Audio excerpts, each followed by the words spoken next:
Good evening. As a preliminary matter, this is John Regan, Chair of the Auburn Planning Board. Permit me to confirm that all members are present.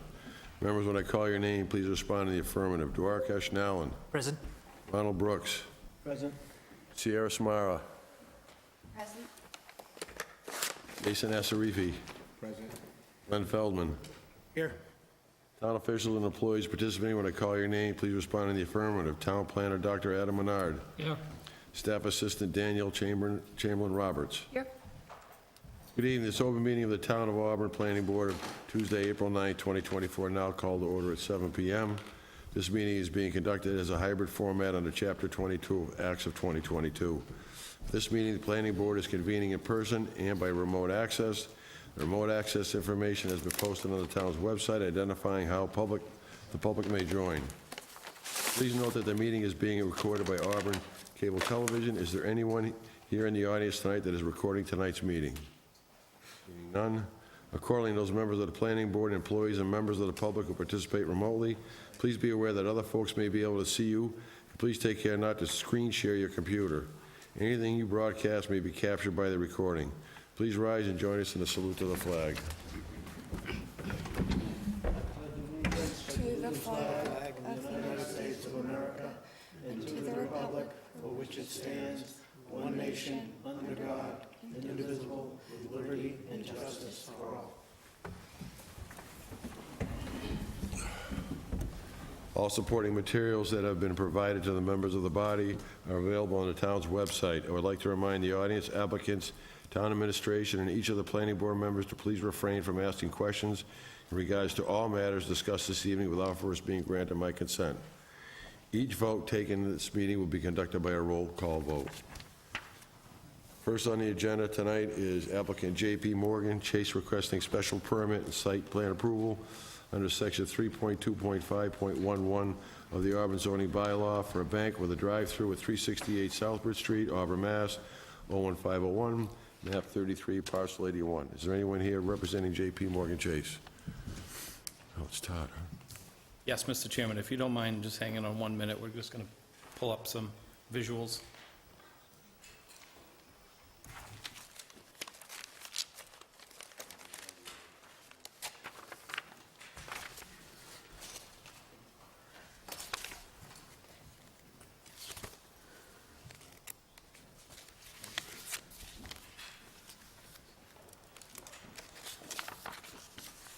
Good evening, Todd Broder from Fletcher Tilton here on behalf of the applicant.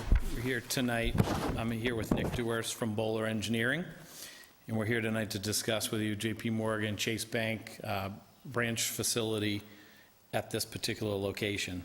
So you'll note from the overhead that's behind you that this is the Shaw's supermarket plaza. There are two parcels here, actually independently owned. So the Bank of America is owned independent from the Shaw's and what was the Bed Bath & Beyond, or maybe more affectionately for some, the old Service Merchandise back in the day.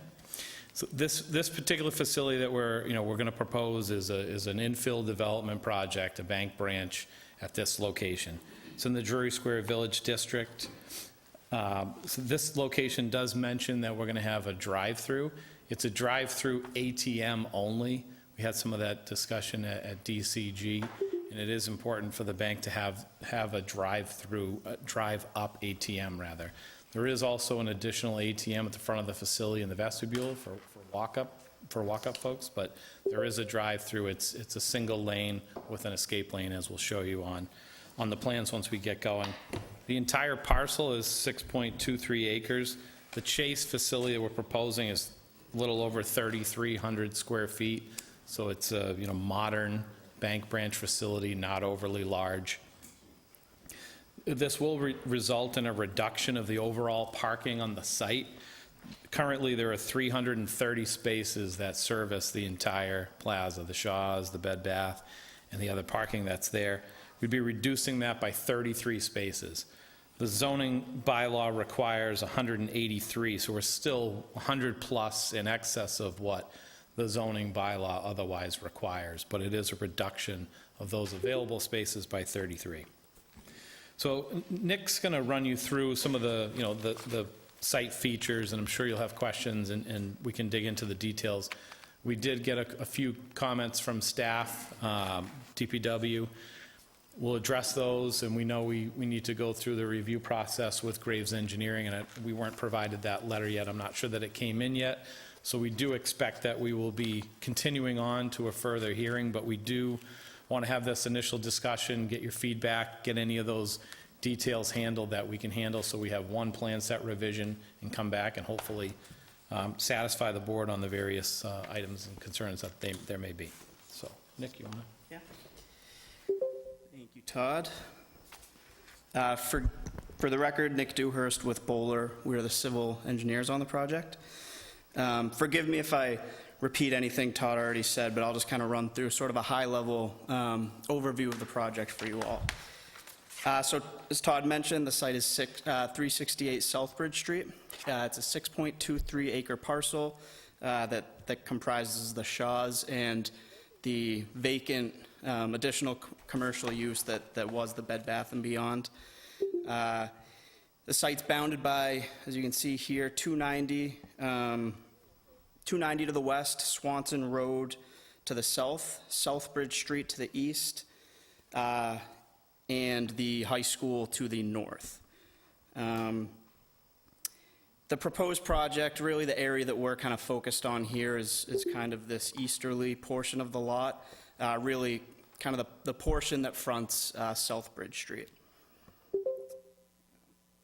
few kind of street view photos here, just sort of showing the project area that we're going to be discussing a little closer, sort of going north down Southbridge Street.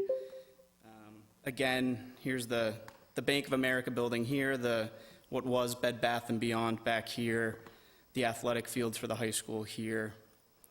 You can see the parking lots in not great shape with the associated sidewalk along Southbridge Street, but really the project is limited to this portion here that, again, is really just comprised entirely of paved parking today. So I'll flip over to our proposed site plan here. So it's a 3,366 square foot bank building. Again, it does have that drive-through ATM at the rear of the building, so that's sort of this bump out here. There is an adjacent bypass lane, full bypass lane adjacent to that drive-up ATM lane. We're also proposing sidewalk improvements, lighting, landscaping, utility, typical improvements you would see with most ground-up developments.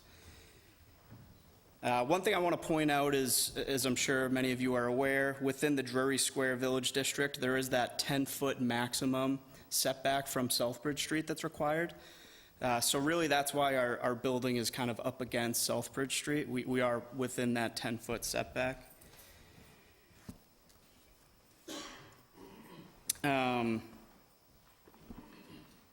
Touch on the parking a little bit. As Todd mentioned, the existing site's comprised of 333 spaces. It's a net loss of 330 spaces, a net loss of 33 spaces to result in a total of 297, which again is it's still significantly above what the zoning parking requirements require. Access to the site, currently it's served, there's the one curb cut off Southbridge Street that's really in the same general area that we're proposing our kind of new defined curb cut. Understanding that's going to need to be permitted and sort of fine-tuned with DOT, which we have filed for our access permit application. We haven't received any comments yet, but we understand that, we'll need to work with them to sort of fine-tune that layout. The other access point that serves this site, and again, this is for the overall shopping center, is the one on Swanson Road that's located up here. We're not touching that at all. So that's going to stay entirely the same. As far as pedestrian access, we are providing a new ADA accessible pedestrian sidewalk from the existing sidewalk on Southbridge Street that you can see here, kind of meanders around. And that sort of leads up right to the front of the Chase Bank entrance. We are providing lighting improvements, which is really just, numerous building-mounted and pole-mounted light fixtures throughout the site. In addition to that, you can see, sort of rendered on this plan is we're providing, numerous landscape improvements consisting of trees, shrubs, perennials, ground cover.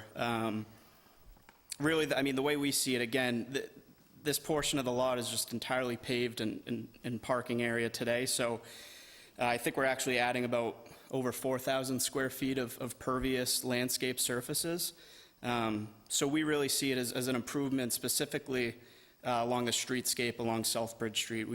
We think that it's really going to dress up the plaza in that area much nicer than sort of what it looks like today. We are providing a trash enclosure. As I'm sure you can imagine, these Chase or really any bank branch, they're not going to generate a ton of trash, but Chase does prefer to have that enclosure, which we're showing here. It's fully screened by CMU block wall, as well as you can see we're planting arborvitaes around the entire limits aside from the front as well. Utilities are relatively straightforward. We're proposing new water and sewer connections to the municipal system. We have received comments from both water and sewer, and nothing jumped out as us as being significant issues. I'm sure there's some tweaks that we'll have to make just to satisfy those requirements, but nothing that we've seen that's concerning. We're providing a new electric service. Chase Bank, these new branches, they're actually not, they don't require a gas service. They're all VRF mechanical systems, so there won't be any gas to this bank.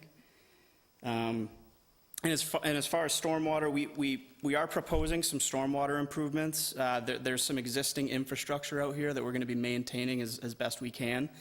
We have received, as part of our major land disturbance application with DPW, we have received some comments regarding our stormwater improvements.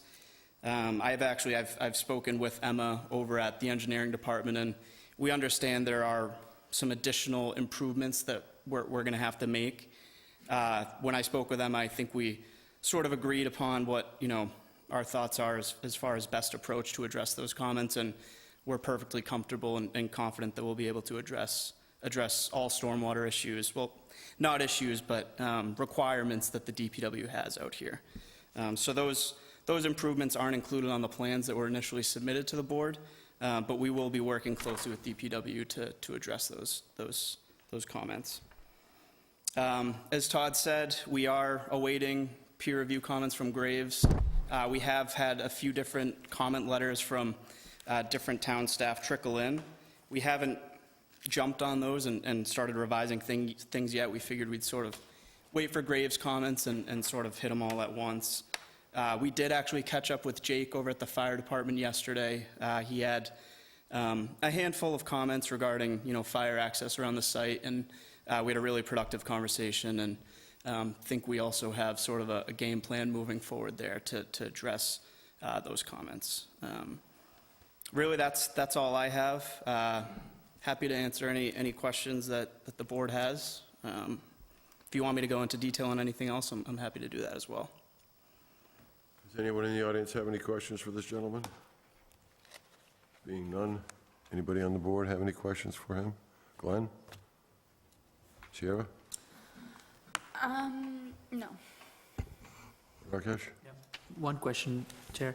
So, would you mind explaining the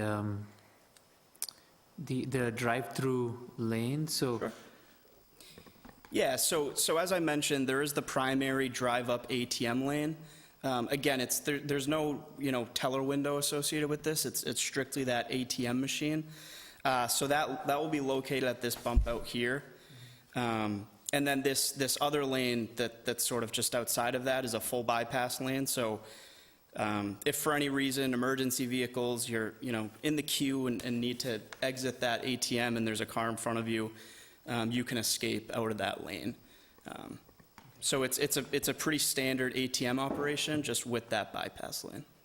I think my only question or concern is, when vehicles are coming north, on Southbridge, and they take, I think that's what one of the comments was, right, from the town departments. When they take a left turn there and get into the bank area and get into the drive-through lane, if there is a backup, that could essentially lead up to a backup on Southbridge. You're saying a backup within the site to so sort of a queue for the ATM? So with what we've seen, we do a handful of these Chase Bank projects. The ATM and really what Chase expects is a queue of no more than 3 to 4 cars at a time. They turn over pretty quick.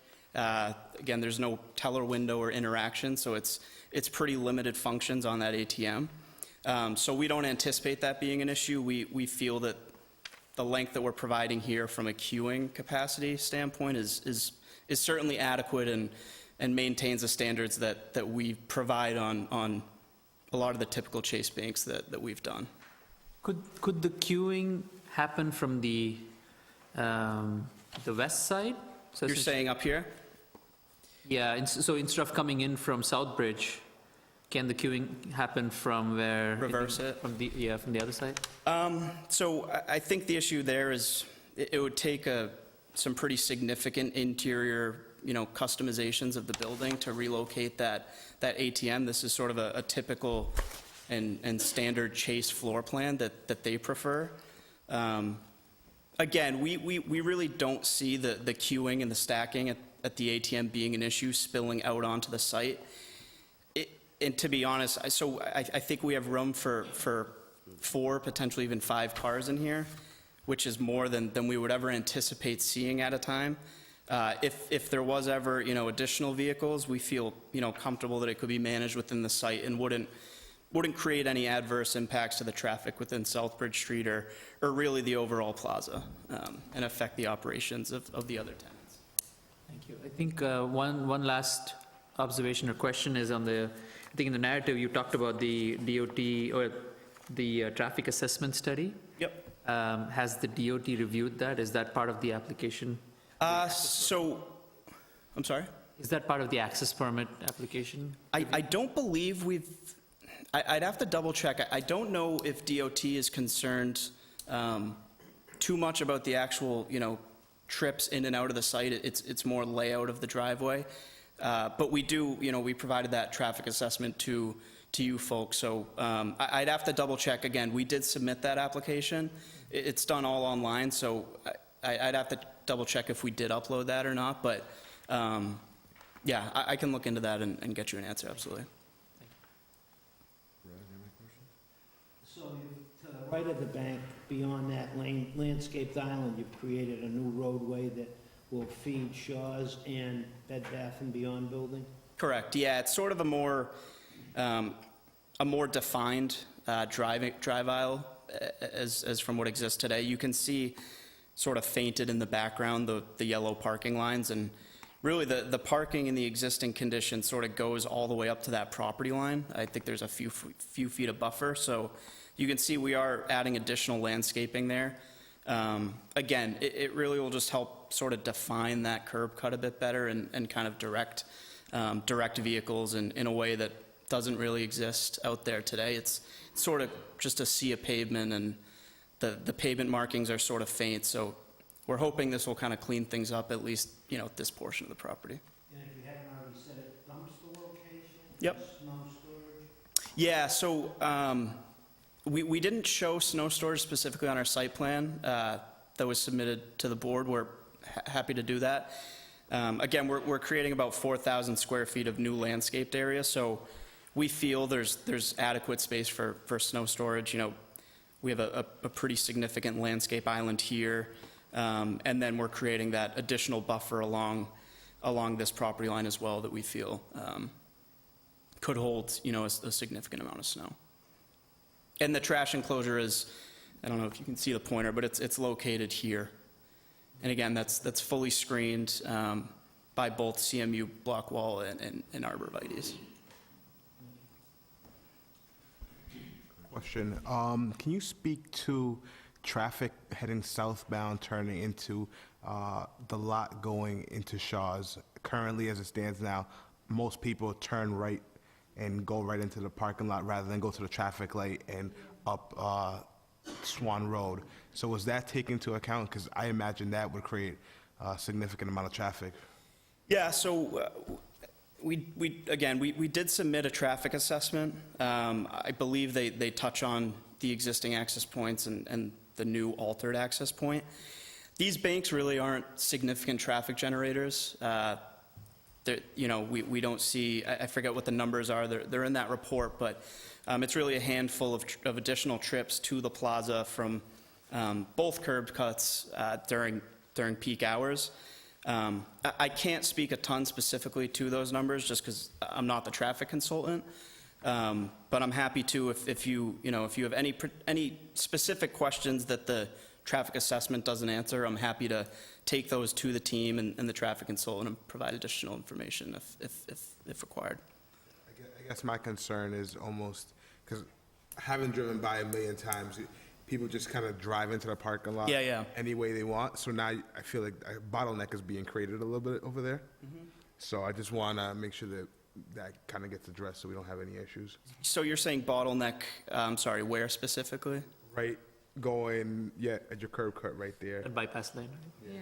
Right up the whole right side of the bank. Yeah, I can see that too being an issue because a lot of people, I feel like, use that and it looks like it's a lot smaller in your, Yeah, and again, so the drive aisles we're providing are 25 feet, which is standard with the zoning regulations.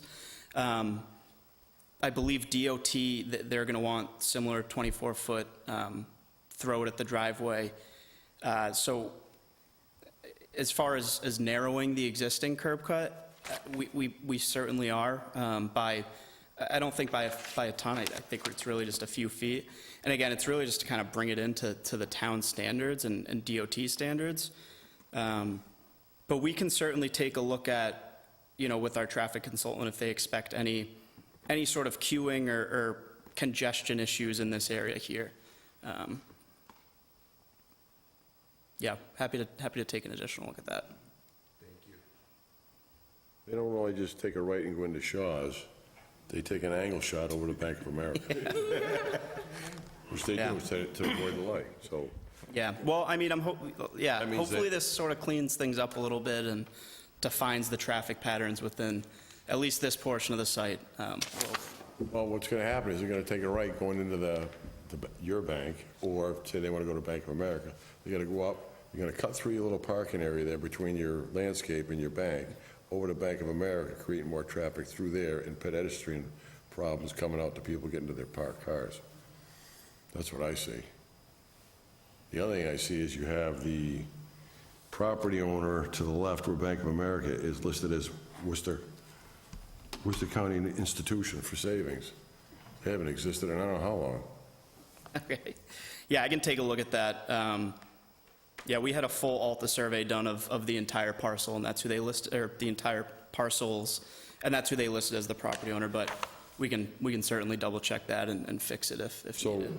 your property that you're going to actually own is, because I see the cutout around where Bank of America is. How far, do you own the whole plaza other than Bank of America, including Shaw's and the old? Yep, yeah, I can Beth and scroll Beyond. back to, this plan sort of shows it a little better. So Shaw's leases from you? No, so we're actually working on behalf of Chase Bank, who's in negotiations with the landlord, the overall property owner for this project. So the Chase Bank would be leasing from the overall property owner. You'll be leasing the area that the bank's going to be in, the whole parking area and Correct, yep. everything else. A couple other things. Well, Ron already mentioned snow storage. Give me a second, I got to page through this. All your plantings, are they native? Are they ornamental? Because there's been a big thing lately in town about trying to keep the plantings native instead of... Sure. I like to put ornamental stuff in, but Yeah, so don't do well, and a year later, you got dead plants out there nobody cares about. yeah, no, absolutely. So we have an in-house landscape architectural team. I can't speak specifically to if all the plantings are native. we do, you know, a variety of work in the area, Auburn, surrounding towns, and our landscape team is very familiar with what works and what doesn't work in these areas. So I feel confident that they are, but I can give you a definitive answer when I check with our landscape team. Okay, so the tie-in for the sanitary main into the 24-inch, RCP into the street, is that going to be a core and seal or a saddle or what? That's something we're definitely going to have to work through with the sewer department. Like I said, we did receive comments from them. I think they specifically actually didn't have any significant concerns, or really any concerns at all.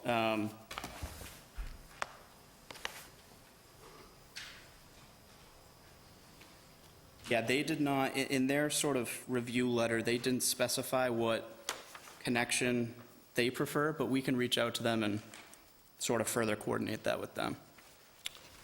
The other thing is, I don't think you can get a detail for your frame and cover, because they don't make them anymore. LeBaron's been out of business for 15 years. Who is that? LeBaron, that's who you quote on your plans. Okay. LeBaron Foundry, they don't exist. Do you have a preference or manufacturer? They have EL Foundry does it, Nina does manhole covers. That's about all I got. I'm just, like Jason, I'm worried about the traffic building up on Route 12 and people not knowing where to go. I mean, every change takes time for people to get used to, but like the sidewalk and the driveway entrance, that's all DOT. Yep. It's got nothing to do with the town, so. Exactly. You may be a while getting your permit from DOT. Yeah, we've been down that road a handful of times before, so We've had that's people- why we got the application submitted earlier in the process to get We've had that people come ball. before the board before that it took DOT so long, they gave up the project. Yeah. Yeah, and it's tricky too, because every district, you know, functions differently and is a little more particular than others, so you never really know what you're gonna get, but yeah, we'll see. No, you never know. John, can I ask a question? Sure. I had a question, sir, about the fire lane Yeah, from the fire department's letter. yep. Could you show us specifically where that is? Yeah, so, like I said, we actually spoke with Jake yesterday, just to sort of get some further clarification on his comments.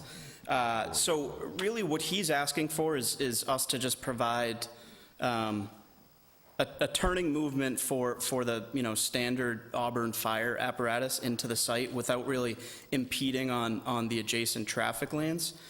So we're looking at that now, and really from what I gathered in our conversation is, if we can make that work with that turning movement into the site, we really don't need to provide a designated fire lane.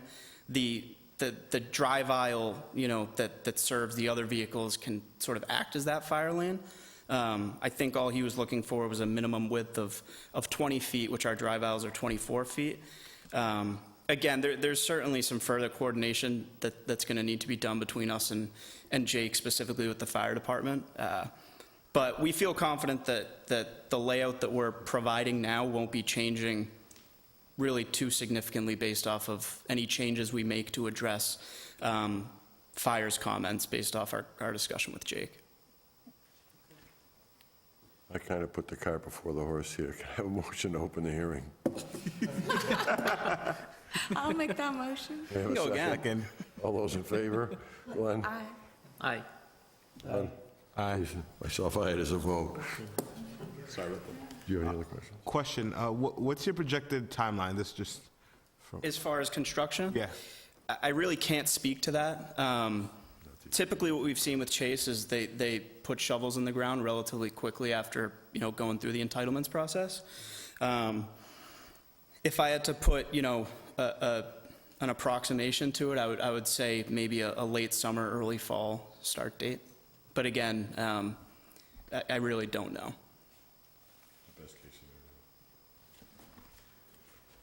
Just wanted to make a comment, Mr. Chairman, about the traffic, and I know, you know, Nick appropriately said he's not a traffic engineer, and neither am I, but the traffic report is in the submission materials that the town has, and on page 3, there's a bit of a, you know, a trip generation summary, and there's just a paragraph below that that I think is important to note, and it's talking about the Table 1 trip generation. Just going to read a little bit of it.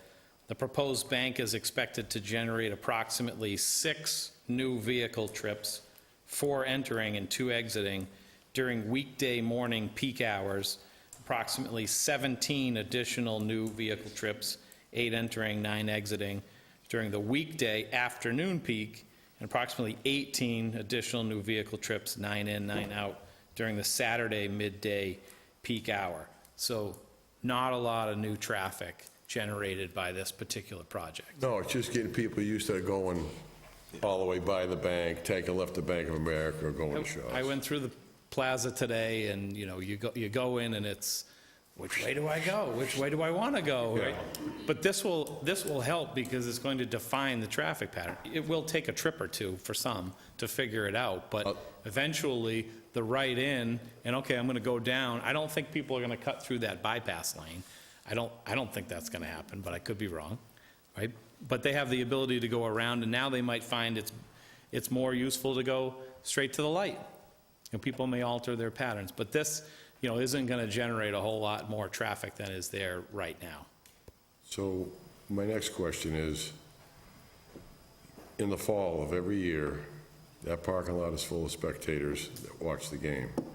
Are you going to allow people to park in the Chase parking lot during football season? Yeah, so this is actually a conversation we had with Jake. He pointed that out during our call to discuss the fire comments as well. I think Chase will, you know, whether it's through signage or some other means, I think they'll want to designate their spaces to make sure that they're not utilized by others. One of Jake's concerns actually was the potential for cars to park parallel, sort of along this edge of pavement here. So we offered to Jake to, you know, put a handful of no parking signs along there, just to, you know, hopefully avoid that situation. But I can't imagine Chase would want anyone other than their customers parking in their spaces. You ever been here in the fall when it's a home game? Library's full, Shaw's is full. Well, I mean, if it's after business hours, That's what again, I mean. don't want to speak for Usually them. are I don't after- know if, Most of the games are at night. yeah, so I think they'd be, you know, friendly neighbors, but I can't speak to that completely. I hope they're friendly neighbors, because people are going to park there whether you say so or not. Yeah. Any other questions from the board? Any other questions from the audience? Being none, may I have a motion to continue this hearing till our next meeting, Do you want to do that, or do May 14th, May 14th? just for the peer review stuff? Okay, this has just gone under peer review, so probably the May 14th one, Todd, is that fine with you guys? No. Yeah, I think that gives us, you know, adequate time to Okay. put heads together and address all May I have a comments. motion to continue our May 14th hearing? I'll make that motion. May I have a second? I'll second. All those in favor, Glenn? Aye. Workett? Aye. Ron? Jason? Myself, John Regan, and I. It is a vote.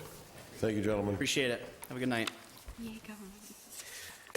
Next on the agenda is applicant CEMS LLC, care of Harry Resnikoff, requesting a special permit and site plan under section 3.2.5.3 of the Auburn zoning bylaw for a coffee shop and other site improvements at 602 Southbridge Street, Auburn, Mass. 01501, map 56, parcel 148.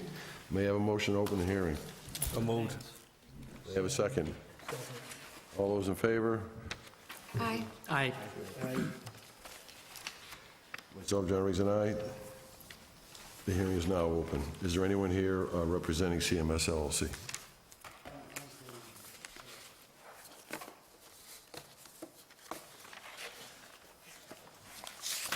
Good evening. My name is Henry Resnikoff. I'm a principal in CMMS LLC. With me is Jeff Ford of Bowler Engineering, a different office than this one that you just heard from. This is about 602 Southbridge Street. Most of you probably know it as Piccadilly Pub. It's currently 1.12 acres. It is zoned highway business. It's currently 87% impervious surface. I'm sure many of you have seen it. We're proposing to reduce that to 53% impervious surface, the balance of it being all landscaped. We have received to date the Conservation Commission permit. We've received to date our special permit from the ZBA for being an Aquifer 2 zone. We have submitted, and part of your package is a traffic report, which has been submitted to Mass DOT, who issued an opinion that there's no impact. That should be in your packet also. We're proposing to reduce from 108 cars down to 28 cars with a 15-car queue with a bypass lane. I'd like to emphasize that the proposal has no cooking on site, other than that they heat water up for coffee and they heat prepared sandwiches. There will be no gas on site. The plan you have does show gas, but the tenant has opted to remove gas and go all electric.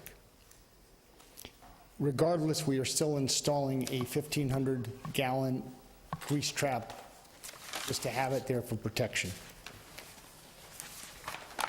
The site is serviced by public sewer, public water. Jeff will go into that a little more detail for you. We think the key thing here is that we're going to be, for lack of better words, cleaning up the site from a development point of view. Currently, the building is 5,600 square feet. We're proposing a 2,400 square foot building, which is a much smaller scale, much smaller impact. We're proposing to cut from 3 driveway cuts to 1 controlled driveway cut. And with that, I'll let Jeff go into any of the details, and then I can answer other questions if you have them.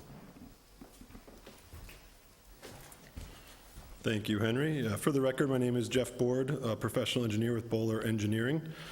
Just pulling up here a colorized version of our site plan, which the only difference from our site plan is that this has the landscaping shown. As Henry alluded to, we are bordered to the south, north being top of page, by Southbridge Street, and then to the west by Oxford Street North, and then we have a DOT on and off ramp adjacent to the north here. So we do have 2 frontages with 40-foot setbacks on either street here, which really set the development footprint. And one of the key things, and Henry alluded to this, it's not often that when we do a redevelopment, we get to reduce the amount of impervious cover as much as we are in this instance. And just for clarity, if you could follow my cursor, everything slopes basically from west to east. And there's an existing, and I'm sure all you drive this every day, there's a 3 or 4 foot retaining wall all along Southbridge Street here. And all of that impervious drains to 2 catch basins immediately on top of that existing wall. And it's all untreated. That's going right into the watershed downstream. So one of the things that we're doing too, and Henry alluded, it's that 34% or 17,000 square foot reduction in impervious coverage, the majority of which you can see is in this location here, where the previous development went right up to the property line on top of the wall. We've significantly pulled that back and then provided a buffer around the entire perimeter of the site. Henry also alluded to the fact that we closed off 3 curb cuts. We're down to now 1 curb cut, which is a full access movement in the location shown. It's kind of centered in between the existing signal and the on and off ramp for the DOT. One of the things that we did do, even though the only access point we have due to the grade change is on Oxford Street North, so we don't technically need a DOT access permit, we did submit plans to the DOT just due to the fact that we're in close proximity to their on and off ramp.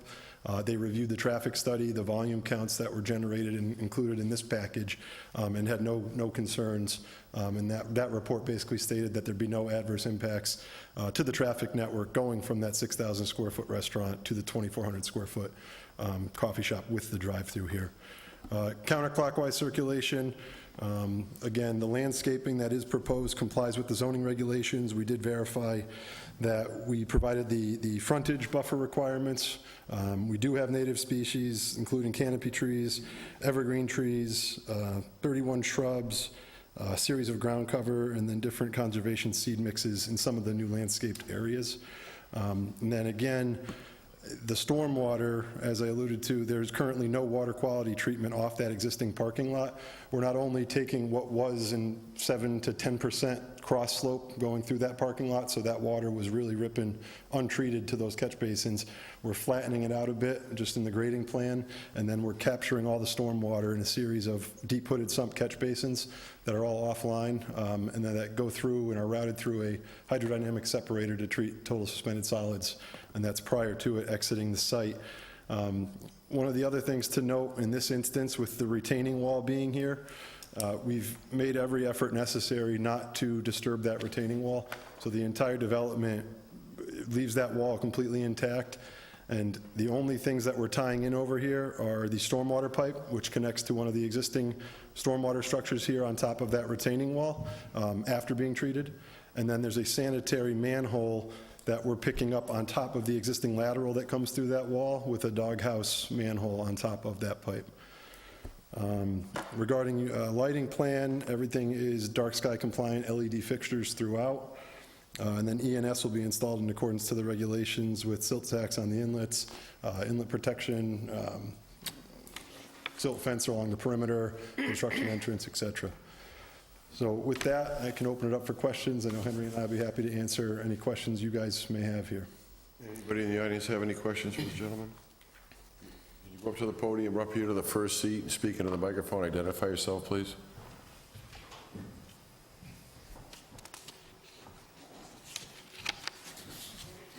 There, right here, it doesn't matter. I live on Oxford Street North. My name is Michelle Adelina. Just a few concerns with traffic and all that. You said that there's not going to be any adverse problems with the traffic. What are the hours of operation of the business? Do we know that? Anyone? Anyone? Absolutely. Oh, I wasn't sure how it worked. Oh, 5 a.m. to 11 p.m. okay. So it's kind of, I know it's business zone, but the residential road of Oxford Street is already very high traffic. I don't know if you've ever seen Thursday through the weekends. No, go ahead. I'm sorry. It's quite trafficy, and I don't know, there are homes there, so I don't know how the traffic's go, 5 a.m. to 11 p.m. That's kind of, I don't know how that's going to impact. I don't know who to talk to, which way to direct this question. You should direct it toward the planning board. We could hear what you were saying and asking the gentleman, that's fine. There's just, it's just concerning with the traffic, the hours, the one, how is the, I can't tell, this is Southbridge Street here, you're showing, correct? Correct, Southbridge is on the bottom. Correct. And then the light at Southbridge and Oxford Street? So it comes down, so the light's basically right here. And then Oh, the light's down there, okay. Correct.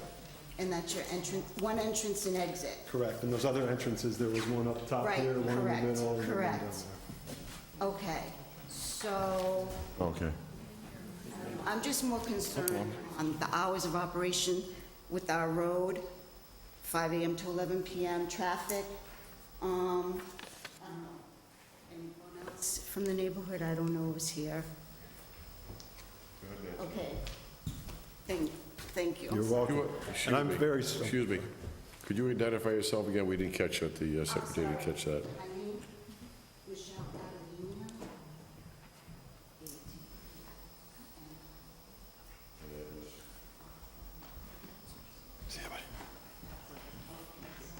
Thank you.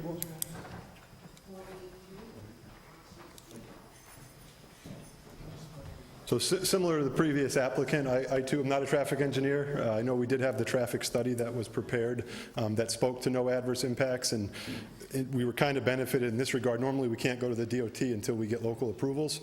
In this instance, because of the access point, they've already reviewed the volume counts relative to what were the volume counts for the restaurant, and they had no concerns at the DOT level with the proximity there. We certainly can get more information from the traffic consultant for the next hearing, because similar to the previous application, we're at the exact same phase where we have not received third-party review comments. We have received a handful of comments from DPW, from fire that we're working through. We too have had calls with Jack, the fire department, and plan to submit a comprehensive package once we do get those third-party review comments. So it's a very similar situation to what you guys just heard previous. Anyone else from the audience have any questions? Being none, anybody on the board have any questions for this gentleman? Rakesh? One question. Sure. Jeff, I think, thank you for the discussion here. So I think similar to what our town members stated, I think outside of the traffic assessment, going in and out, I think, and also identifying what the planning, the fire department's comments, I think a few things to note there. One is the traffic when Mass Pike is congested and backed up, and that all that piling on that street, and the impacts of people getting into this site, and also getting out, more importantly as well. Then I think there was a comment from the fire department on the turning radius, I think. Yeah, it's an interesting comment. We had talked to them about that, and really what it came down to is they were looking for turning radiuses and maneuvers for their large vehicle to not encroach on any lanes. And when you do that, unfortunately, it creates like a 120-foot curb cut if you're going to swing that size truck, their largest vehicle, into a site, which is not conventional for any development, let alone a smaller development like this. And it basically creates a free-for-all, unsafe condition, if you will, from the driveway standpoint. So we're working through that with him. There may be some minor modifications we can make to the radiuses to make them a little larger. They are a bit large now as it is. We can certainly do that, and that's just right in this location here. We did also speak with him about putting a small striped fire lane just on the end of this curb here.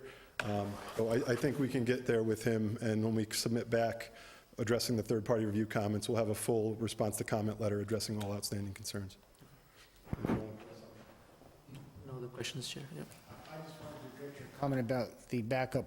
The traffic engineer did look at the backup, did talk to Mass DOT about the backup, looked at specifically, I hope I have my directions right, going from the exit down towards the light was there was no concern about that because people could turn left into. The other point that DOT made to us, which my traffic engineer made to me, is our queuing is on site. So someone who's exiting the site is not causing any backup on Oxford Street. They have to wait, bottom line. They'll have to wait on site. You don't drive in Massachusetts very much, do you? I actually do. Well, don't wait. I do Don't wait. I do drive a great deal in Massachusetts. I've been developing for almost 50 years, done quite a few projects, including some nearby here and other parts of Mass. So yes, I was brought up in a Boston, though I'm from Connecticut, I was brought up as a Boston driver. So I do understand how it works. But the point is that there is room on site for queuing, and people will have to make time. The other emphasis he made was the distance from the driveway to the light, and that's important also. And that was deliberately chosen so that the driveway would be as far from the light as possible, yet not impinge on the off-ramp. It was sort of a balancing act. You have any questions? I do. Go ahead, Glenn. According to the letter here, the fire department apparatus is 47 and a half feet long. Your delivery trucks that come in are going to be probably 63 to 65 feet long. I asked the same question of the tenant. They tend to actually get deliveries from smaller trucks. They don't get large box delivery.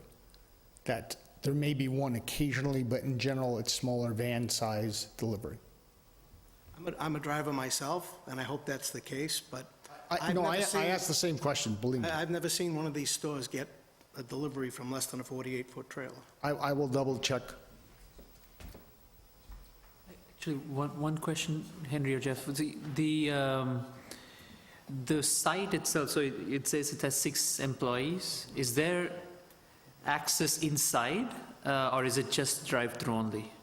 for the site? This is a fully operational restaurant, so there are seats inside, there's a patio outside.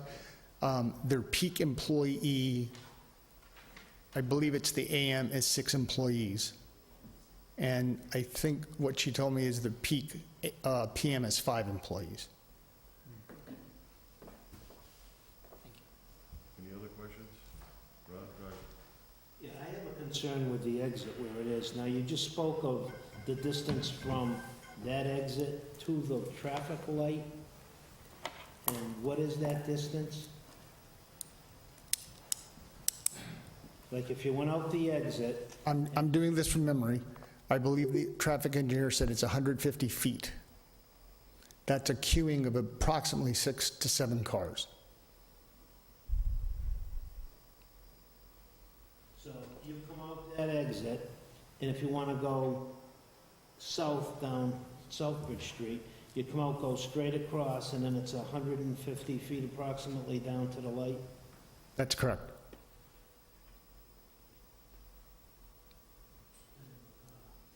And the other concern I have is with the cars that come in down Southbridge Street, north or south, and then they're gonna pull in to that exit, with the other cars that are gonna be coming down Southbridge Street and not going into that facility and going right up Oxford Street north, then I think that could be a problem. So the point that the traffic engineer made is look at what exists today with 108-car parking, which has, and I've sat there and watched, people come in at all angles, at all times. I've been there in the morning, I've been there at PM, I've been there in the summer, I've been there on Thursdays. It's a free-for-all right now. And if you sit out there now and see how this particular restaurant, I'm not saying how they operate, how people come to the restaurant. People just come in helter-skelter. What Jeff has designed and the traffic engineer concurs with is a controlled entrance. Again, there'll be backup for queuing, like there is any other left-hand turn or right-hand turn. I think the traffic engineer said that the exiting right now by traffic count, and he did counts, is slightly more northbound on Oxford Street than it is southbound on Oxford Street.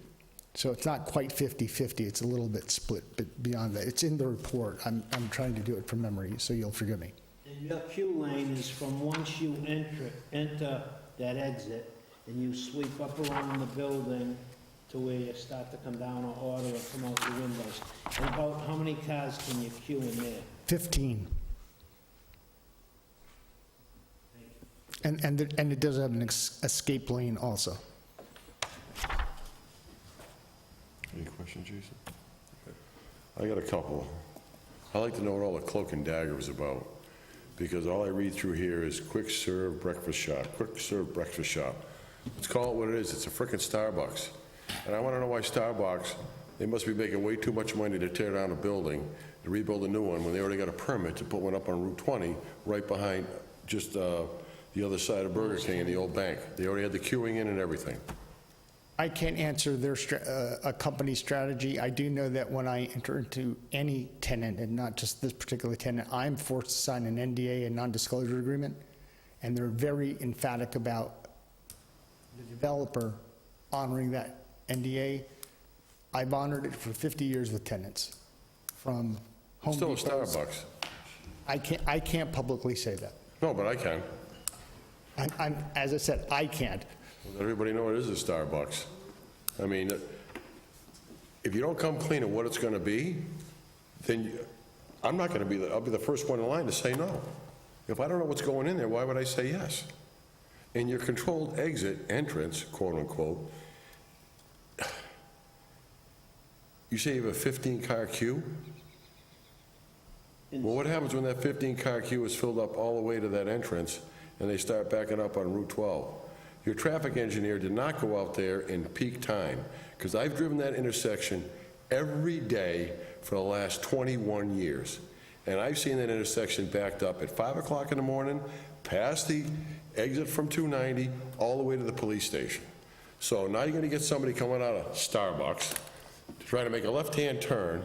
They're going to inch their way out. They're going to block the cars coming in to go to Oxford Street North, and that's going to back up traffic on Route 12. and then you're gonna have a backup on Oxford Street. So I don't care what you're a traffic engineer, you're not being practical. I've seen it, I drive it all the time. My comment to you is that the 15-car queuing is on-site for pickup. Correct, but what happens if it backs up? Beyond 15 cars? Yeah, There's actually room for more cars than 15. We could have shown 20 on-site. you could have showed 50 on site, but once I that don't gets think we- filled, I don't think we get to 50, but, have you seen the line at Dunkin' Donuts downtown? yes, sir. You get more than 50 cars there. I don't think you get You 50 go cars. all the way up to the Shell station, all the way around the corner up the side street, all the way into the building, all the way down to the serving. I will ask the tenant what the average queue is and the length of time of the queue. How do they know? They measure them. They keep count of those things. Yeah, but how do they know how much time it's going to take? They keep count of actual operational time. And they have a national database. Yeah, that's actual optimum operational time. No, this is real time of operating stores. I get it, but it's still optimal operating time. That's, everything goes correctly, nobody drops a coffee pot, the muffins don't get knocked off the table, the microwave doesn't heat up properly, it's gonna back up the queue. That is optimum operating, that's what they shoot for. Is it actually 100% accurate? I doubt it. Well, I have done 9 of this particular unnamed tenant, and I know that the data that's been provided is from actual delivery time, not projected actual store operations. So I'll ask them for the data. Yeah, I just think it's a bad place for Starbucks myself. You guys can call it a quick-serve breakfast place all you want, but I'm gonna call it what it is, and that's a Starbucks. Furthermore, in your details on your frames and covers, you list LeBaron Foundry. LeBaron Foundry, again, has not existed in over 15 years. So I don't know where you're getting frames and covers from. It's not LeBaron. To me, that's an engineer that's not doing his job. He's not being thorough enough. Anybody in the business knows that they haven't been around. So my next question is, whether it's you or the gentleman behind you, why in God's name would you put a doghouse manhole in on a 6-inch sanitary AC pipe? You know it's asbestos concrete, right? Why wouldn't you just cut it off and put a whole manhole in with a stub in and a stub out? That was one of the conversations we're having with the town. So the plan set that comes back in, there's still additional coordination taking place with the DPW on that particular connection. Because all dog manholes leak. Fair enough. They do. So, Same cost as a regular manhole, so if that's what they prefer or you prefer, we could certainly put in a manhole. It's the same structure. well, it's not the same structure. A precast manhole has a base with a quarter hole with a rubber boot. Understood. The doghouse does not. It doesn't have a rubber boot, and I know darn well you're not going to use Hydratight to wrap the pipe or wrap the opening or put it around where you pour your slab and put the doghouse on. I've get you done this additional my whole life, so I know what you're going to try. I know what they're going to try to do, and it's not the right way to do it. We could provide additional detail and coordinate with the DPW to provide something a little more airtight. That would be the sewer department, not the DPW, for the doghouse manhole. On a drain line, that's a little different, but on a sewer line, Any other questions from the board or from the audience? Could you come up to the podium and state your name, your address?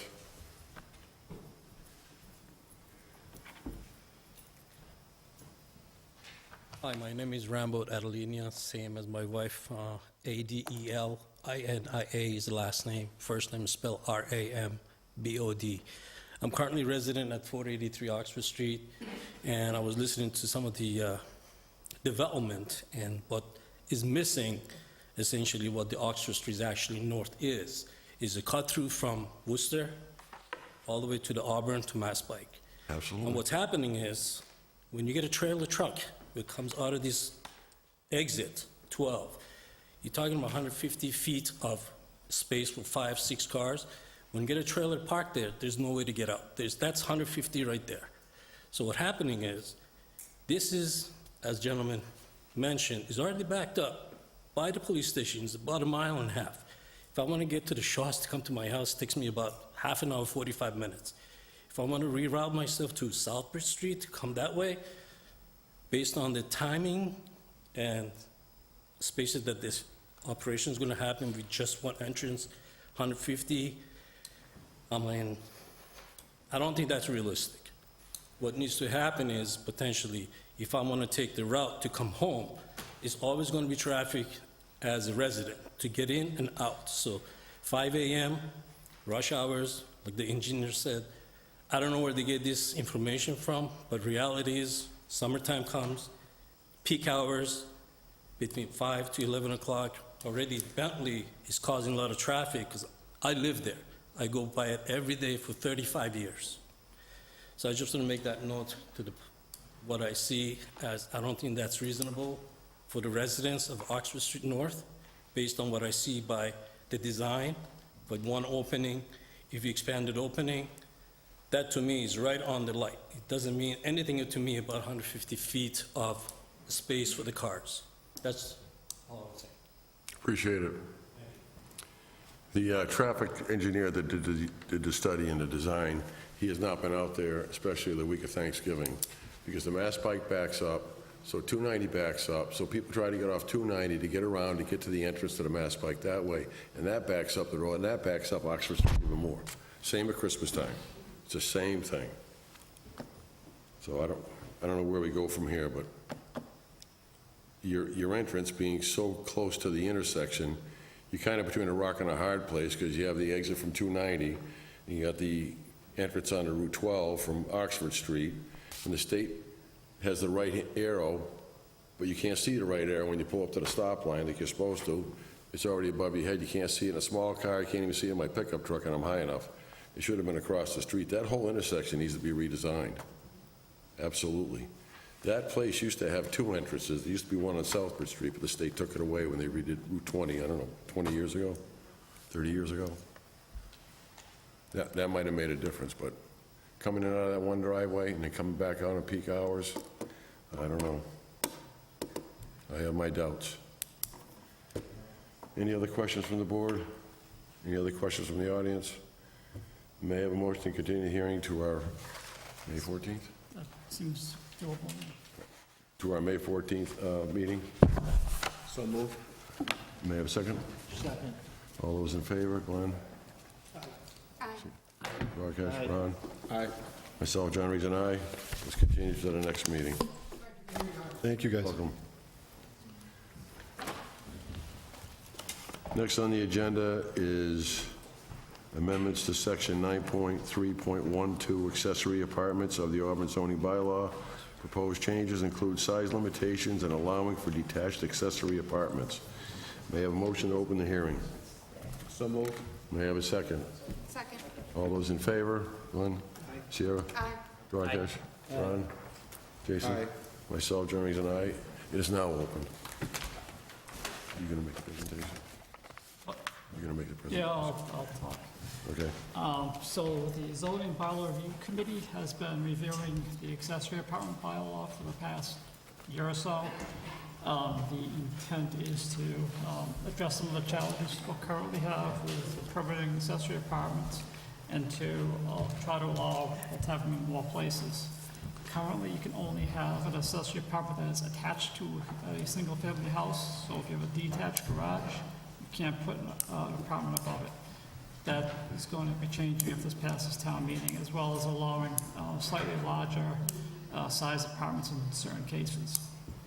And this is becoming more common as the housing costs keep rising and multi-generations staying together for economic reasons. So I've worked with the committee for a while on this to get to this point. Suggested something similar to,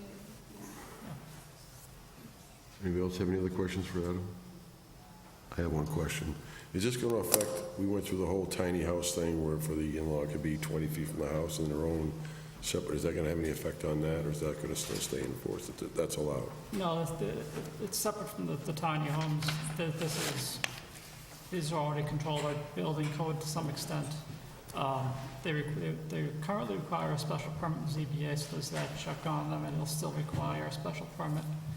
And it's just basically building a bathroom, a kitchen, and a bedroom. And living space is what you're building. In addition to a single family, it can't be on like a multifamily, you can't add accessory to a multifamily. You can't add on to a multifamily? No, just a single family, just an accessory unit. So if it's a detached garage, you're gonna be allowed to put an apartment above it? Correct. Okay. We need a motion for a recommendation. Actually, John, did Adam say the size, going from what size to what size? Right now, the maximum is 700 square feet. They're changing it to, can either be up to 50% of a house to 1,000 feet. So the biggest is going to be 1,000 feet. Maximum. But if you have like a 1,400 square foot house, you can only build a 700 square foot apartment. It's trying to keep it fitting the residential nature And of, what was the part I just couldn't, the detached garage currently does not allow for an in-law apartment. but Correct. Now it's going to, Above, yeah. above. some people have had to go to great lengths to It said attach a also garage to make it In our compliant. other, the housing study, that would help alleviate some Yep. of the. Absolutely. Yeah. I mean, if you take like a normal garage of 24 by 30, you're well under 1,000 square feet. You can make a nice little apartment up there. Yeah. Is it only allowed to go up one floor, or is it gonna be allowed to go up two? Probably just one floor. There aren't many that have multiple floors. Okay. So you're looking for a recommendation from the planning Yeah, board? if there's no comments, we can close the hearing, then we need a recommendation to Okay. town meeting. Could I have a motion to close the hearing? I'll make that motion. May I have a second? I'll second it. All those in favor, Glenn? Sierra? Aye. Aye. Ron? Aye. Myself, Johnny, is an aye. It is a vote. May I have a motion to recommend this to town meeting? I'll make that motion. May I have a second? Second. All those in favor? Jason? Aye. Ron? Aye. Duarkesh? Aye. Sierra? Glenn? Myself, John Regan, is an aye. It is a vote. It's being recommended. Next on the agenda is amendments to section 4.1.5.3 floodplain district of the Auburn zoning bylaw to correct wording from the 2023 approval. May I have a motion to open the hearing? I'll make that motion. May I have a second? I'll second it.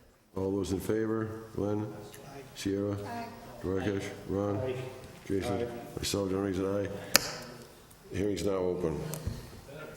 The floor is yours, Adam, again. This, if you remember from last fall, at the town meeting, you all reviewed the floodplain bylaw. This is simply correcting some language that didn't get copy and pasted properly, so we got to go through the process of correcting the error.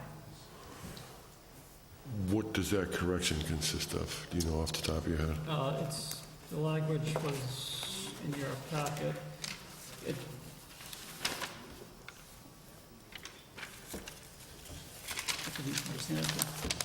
This is language from the federal government, so it's just, basically, they wrote the bylaw last year, we just have to approve it.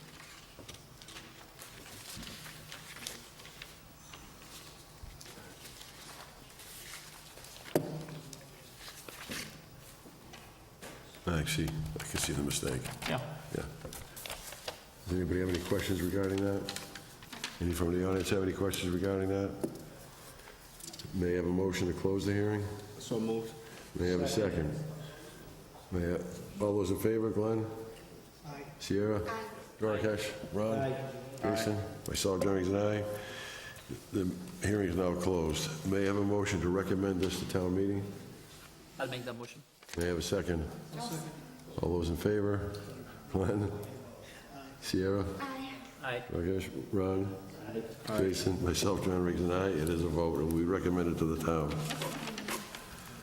Next on the agenda is amendments to section 6.2.3 parking of the Auburn zoning bylaw. Proposed change will reduce the required parking spaces for a dwelling unit from 2 spaces to 1.5 parking spaces. May I have a motion to open the hearing? Make that motion. May I have a second? Second. All those in favor, Glenn? Sierra? Aye. Duarkesh? Aye. Ron? Jason? Aye. Myself, John Regan, aye. The hearing is now open. Is there anyone in the audience that has any questions regarding the zoning bylaw change? Being none, does anyone on the board have any questions for the zoning bylaw I change? get, like, how do you have half a parking Yeah. spot? Adam, the floor is yours. What the heck is that? Floor is yours, Adam. That's the rationale. We round up, basically. So this is part of our effort to become MBTA compliant, the MBTA community requirement.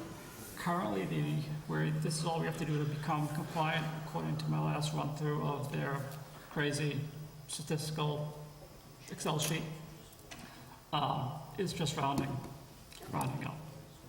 Yeah. Why do they want to change it? We have to comply with the MBTA community by general law that was passed 3 years ago now, to develop more housing, specifically more apartments. We have to, otherwise we're going to lose funding for grants. We don't really have much of a choice. So reducing the number of spaces from 2 to 1.5 because we're rounding up. Basically, it's semantics, it sounds like. Oh, my God. If you have, say, for example... Leave it to the state of Massachusetts. Like, for example, if you... Commonwealth, I should say. Last year, there was where the car dealership was going in, he had 2 apartments in that building, and we required 4. In this case, if this passes, you only need 3.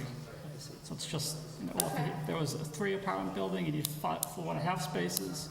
You can't have 4, so you can have 5. It's just a numbers game. Okay. So, and what's the rationale? This is just funding? Lots of funding, and then you could get sued if we don't comply. We don't want that. Let's avoid lawyers. Yeah. They're the only ones that are towns that are lawyers. complying, that are facing lawsuits from the Attorney General. Let's avoid that. Yeah. Any other questions? May I have a motion to close the hearing? So moved. May I have a second? All those in favor, Glenn? Aye. Sierra? Aye. Rakesh, Ron? Jason? Myself, Jeremy, and I. The hearing is now closed, voted and recommended for the town. Next on the agenda is applicant Mercedes Familia requesting site plan approval under section 3.2.3.1.1 of the Auburn zoning bylaw for an in-home daycare at 24 Larkin Road, Auburn, Mass. 01501, map 17, parcel 27. Is there anyone here representing the Mercedes Familia family? I don't see them. Well, may I have a motion to continue, because I have questions. I don't know about anybody else on the board or anybody in the audience, but I would have some questions. I'll make the motion to continue. May I have a second? Second. All those in favor? Glenn? Sierra? Aye. Rakesh? Ron? Aye. Jason? Aye. Myself, John Regan, and I. It is a vote. What are we continuing it to? Our next meeting. Next on the agenda is applicant Webster 5 requesting site plan approval and special permit under section 3.2.3.11 and 3.9.2.2 of the Auburn zoning bylaw for a bank with drive-through and site improvements. The existing building is to be demolished at 400 Southbridge Street, Auburn, Mass. 01501, map 35, parcel 2. This has been continued from our 3/12/24 meeting. Is there anyone here representing Webster 5? Yes, Mr. Chairman. Good evening, Todd. Good evening. Did you open your hearing? No, this is a continued hearing. Let's continue. Great. Attorney Todd Broder here on behalf of the applicant. We were here a few weeks back. Since then, we received the Graves Engineering peer review comment letter dated March 8. You should have a copy of a March 19 response from McCarty Engineering and a further letter from Graves dated April 4th, which I would characterize as a clean, quote-unquote, review letter with no outstanding issues. So happy to discuss any further issues the board may have, but we don't have further information for you. Okay. Is there anyone in the audience has any questions regarding this? Anyone on the board have any questions regarding this? May I have a motion to close the hearing? So moved. May I have a second?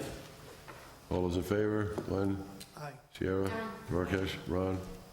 Jason? Aye. Myself, John Regan, and I. May I have a motion to approve as submitted? Glenn shouldn't be voting. What's that? Glenn shouldn't be voting. Oh, okay. Sorry, Glenn. May I have a motion to approve as I'll make submitted? that motion. May I have a second? I'll second it. All those in favor? Sierra? Rakesh? Ron? Aye. Jason? Aye. Myself, Jerry, and I. It is a vote. It is approved. Great, thank you very Well, Todd, much. You're welcome. Next on the agenda is applicant John Welsh, Herb Chambers, requesting site plan approval under 9.4 of the Auburn zoning bylaw for reconfiguration of the parking lot 735 Southbridge Street, Auburn, Mass. 01501, map 33, parcel 88. This has been continued from our 3/12/24 meeting. Is there anyone here representing Herb Chambers? Computer? We're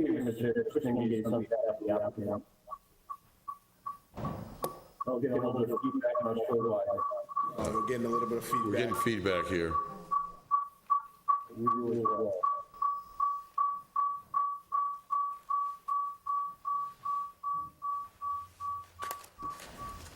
Maybe from our mics. I don't know how it could be. I don't know why I need two. All set? What's that? It's not us.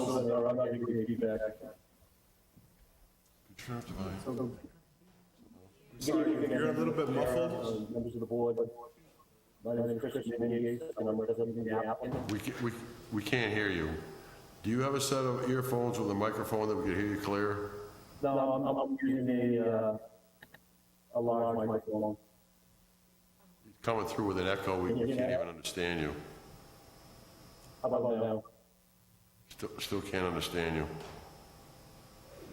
Does it sound any better from Oh, you the sound audio? perfect. Whoever's speaking now is perfect. Yeah, it's perfect. All right. For the record, my name is David Newhall of Crocker Design Group, also here on behalf of the applicant of Herb Chambers for the Auburn Hyundai. So since our last meeting, we've received a clean letter from peer review from Graves Engineering. So we got our peer review back, we addressed all their comments, and then received a supplemental letter from the peer review engineer saying that we addressed all of their comments. A few of the changes that we made to those plans and some of those comments in their peer review letter echoed a lot of the comments made by the board at our first meeting. The first thing we addressed was we put snow storage on our site layout plan. We originally had that in as part of the stormwater management report that we put together. We then took those snow storage areas and we've now labeled those on our site layout plan. We revised the southern side of the parking lot. We previously just had low shrubs along Route 20. We added 5 trees along the southern side of the parking lot and removed some of the small shrubs to allow room for these trees to be planted. One of the comments from the peer review was to add at least 1 ornamental tree to the planting islands.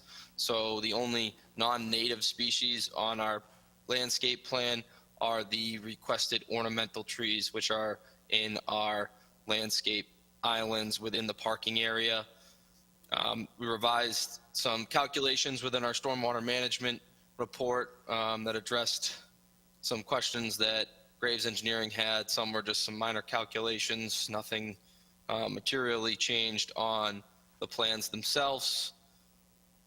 And then the last was just adding a north arrow to our layout plan, and then also a clarification of what we meant for our diversion weirs on our grading and drainage plan. With that, we'd like to turn it over to the board to any further questions you might have on our plans and our application in front of you. I recall the board making a comment on light pollution at the street and addressing that. Yep, our plans show for the foot candles to be, I believe it's 0.1 at the property line along the Washington Street entrance. So nothing shining out onto Route 20? It ends at the property line? Nothing on Route 20. Yep. Can't see it, just starting off Flood Street. Any other questions? John, yeah. Sure, Ron. Which one is the property line, the red line? Yes. I got it, yep.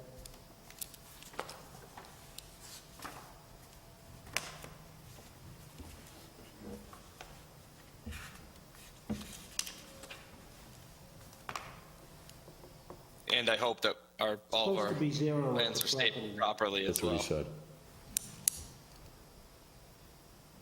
I see a lot more than zeros. Beyond the property? Hang on a second. I believe at the property line, we have .1, which is de minimis of light.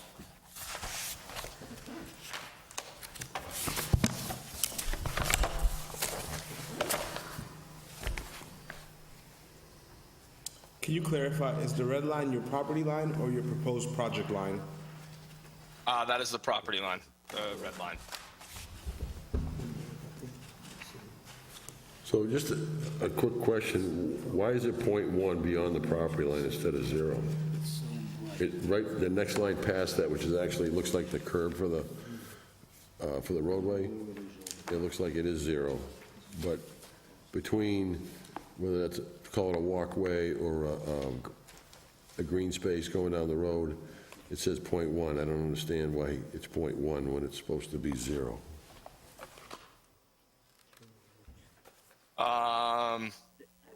We have full cutoffs on the light. It's as low as we have it. The .1 is, it's not, I mean, factually it's not 0, but it's pretty much the same effect as 0. I could see it at the light where the island is, the Triangle Island. I could see that being .1, but why would it be .1 from a light that's on the building under A and A on the bottom part of the page? I don't understand that. And also on the left side of the page, you have .1, .2, .1, .1, .1, and your light, I don't even see a light there unless it's B. It must be right there next to the B. So I don't know why the light would carry that far, and I really don't understand why it would carry that far from the lighting on the parking spaces there going out towards Washington Street. I mean, those are mounted, those are poles, but I don't know how high they are off the top of my head. But I mean, I would understand the one at the island, but not the other 3 there. I would agree with you. There's a LSI is the lighting vendor that generates these plans that has the program for the foot candles. I don't know why it would be .1 opposed to 0 along that Washington Street, along the property line, especially when we have .2s and it stays to be .1, where pretty much everywhere else it seems it goes from .2 to 0 when that next cross section over. Again, it's a very, very, very small amount of light that is at that property line, if any at all. At the top of the page, you have beyond the property line, .1, .1, .1, and at the property line, you have .4, .6, .7, and then going out the roadway there, it's 0 on the left side of the page, and 0 on the right side. To get down to right next to it, says limit of the work typical, it's .1 again. So I don't know where the property line is on the right-hand side of the page. Is that the green line? It's pretty far to the right. There's a pretty sizable bordering vegetated wetland area. But going toward the top of the page, that's not your property. From the red line at the top of the page? No, on the top side of that red line is not our Okay. property. And it's not your, What's to the left of the property line, John? I don't know, what's to the left of the property line? Well, can they don't know what's to the left which of the property line? It's probably on the plot plan. They butter. There's Chuck's. Chuck's There's 2 Steakhouse. properties to the left of us. One is a It's Chuck's Steakhouse, right? commercial dealership use to the left, and then there's a single-family residence as well, and then there's single-family residences to the top, and then to the right, to plan east is the steakhouse on the other side of the wetlands.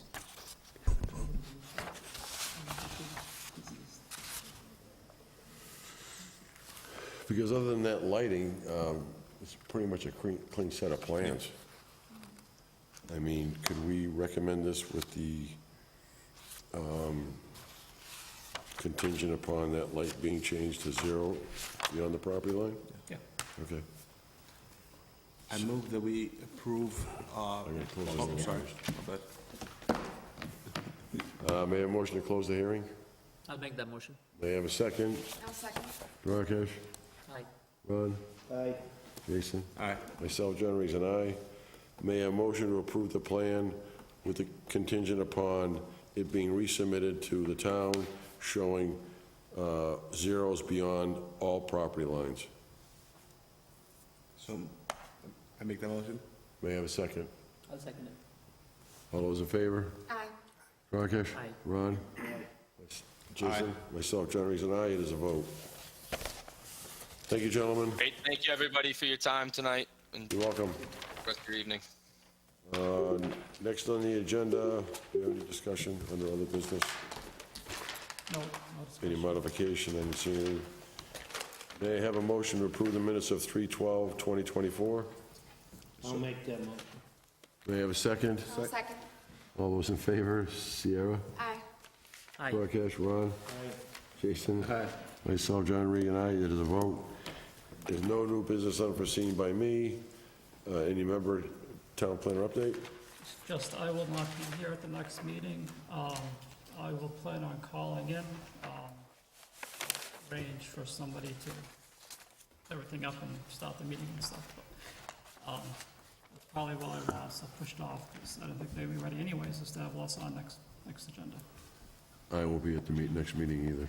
I'll be there. Thank you. Seeing that's all been discussed, may I have a motion to adjourn the meeting? I'll make that motion. May I have a second? All those in favor, Sierra? Aye. Rakesh, aye. Ron? Aye. Jason? Myself, John Regan, aye. It is a vote. The meeting is now adjourned.